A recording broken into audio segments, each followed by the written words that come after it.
Where do we go from here?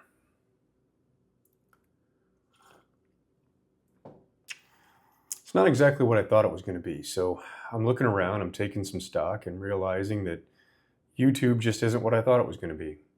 Not as a viewer, not as a content creator, none of it.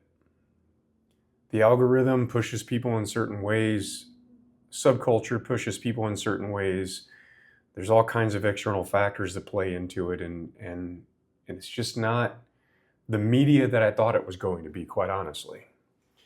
Maybe things have changed and maybe it's better. I mean, there are some class action suits out there right now holding these social media networks liable for, the way that they're making people feel. And I think that that's good.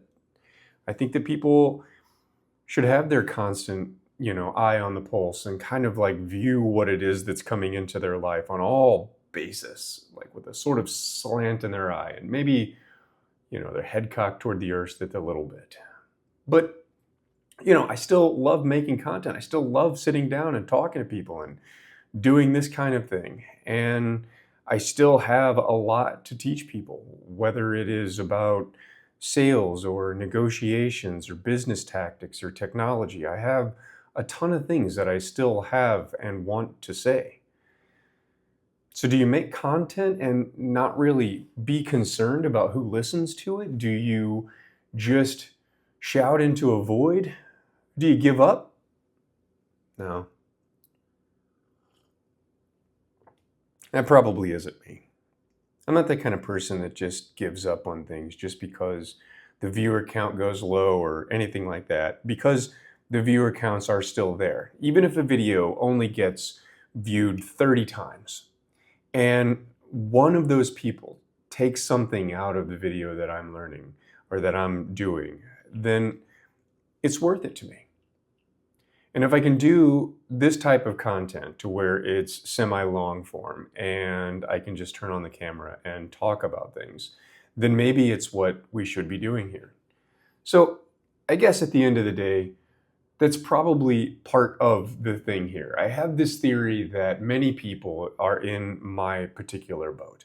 Many people are looking around at their lives and they're realizing that I don't know where I want to go next. I don't think that it's the place that the hustle culture or that social media is telling me where I need to go. I don't necessarily want to build a side hustle and work 60 hours a week and make $1 million. I don't really care about that, because the truth is that my life is fine.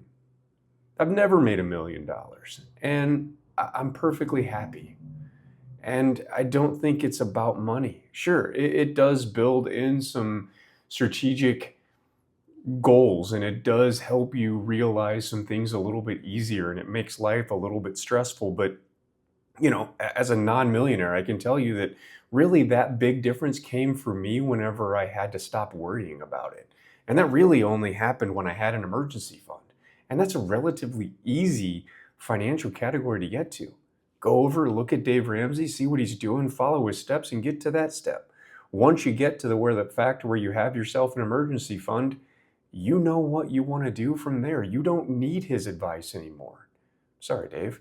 It's just true. You can still keep it because it's still full of good advice. He will make you a millionaire as long as you have enough time, unless you die early or something like that, or don't follow his steps. He'll make you rich if that's what you want. But who wants to live until they're 65 and then finally have the money to retire? Waddle across the beaches that you never got to go to when you were younger. There's got to be a happy medium. And there is. I totally believe it. Maybe you're looking at it and thinking, I want to do better in my business then. I don't want to build a side hustle. I just like to have one business that pays the bills and does good. Well, if that's what you're on about, well, then, I can teach you how to do that because I've done that. I have several businesses, which is ideal in my mind because just one business, especially if you have a significant other who's not in a position to where they have very stable income, which I happen to be, which I'm very thankful for. But I don't have just one thing that pays me. If one thing goes away, a contract settles or a company sales or sells or something like that, that's okay. I don't have to worry about that. That's not the end of the world. I've got other things that make me money, and I've got other ways to spend my time and energy. And maybe you're sitting there thinking, like, well, I work for somebody else. I don't really want to have another career. I don't really want to go out on my own. I don't mind the job that I'm doing. Well, I can help you there too, because I think I can teach people communication skills that are going to help you regardless of what your job is. I think I can teach people some things that they can use in pretty much any standpoint of life.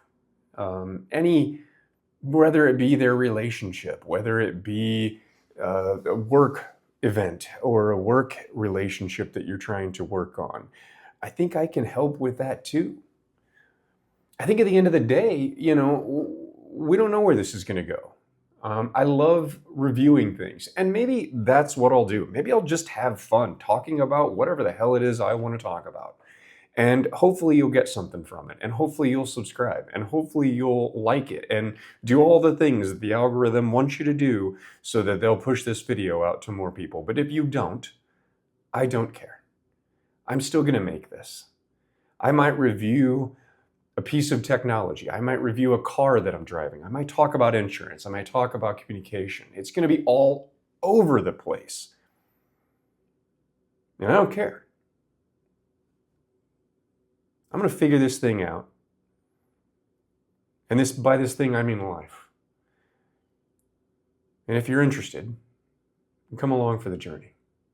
There are greats out there that are doing awesome things, and you should definitely follow them. Ryan Holiday is fantastic. Clark Keegley, fantastic. Gabe Belt, fantastic. Follow them. They're very specific, just to name a few. My YouTube feed and subscription is full. Chase Reeves, reviewing the bags. Like, who doesn't love watching that stuff? What a charismatic guy. Love that stuff. But at the end of the day, you've got to figure out what's best for you, and I've got to figure out what's best for me. And I think that the only way to do that is by true experimentation. So I think that's what we'll do. I meant what I said about subscribing here, though, because I think I've got stuff I can teach you, and I'd hate for you to miss it. Thank you very much for watching. Goodbye.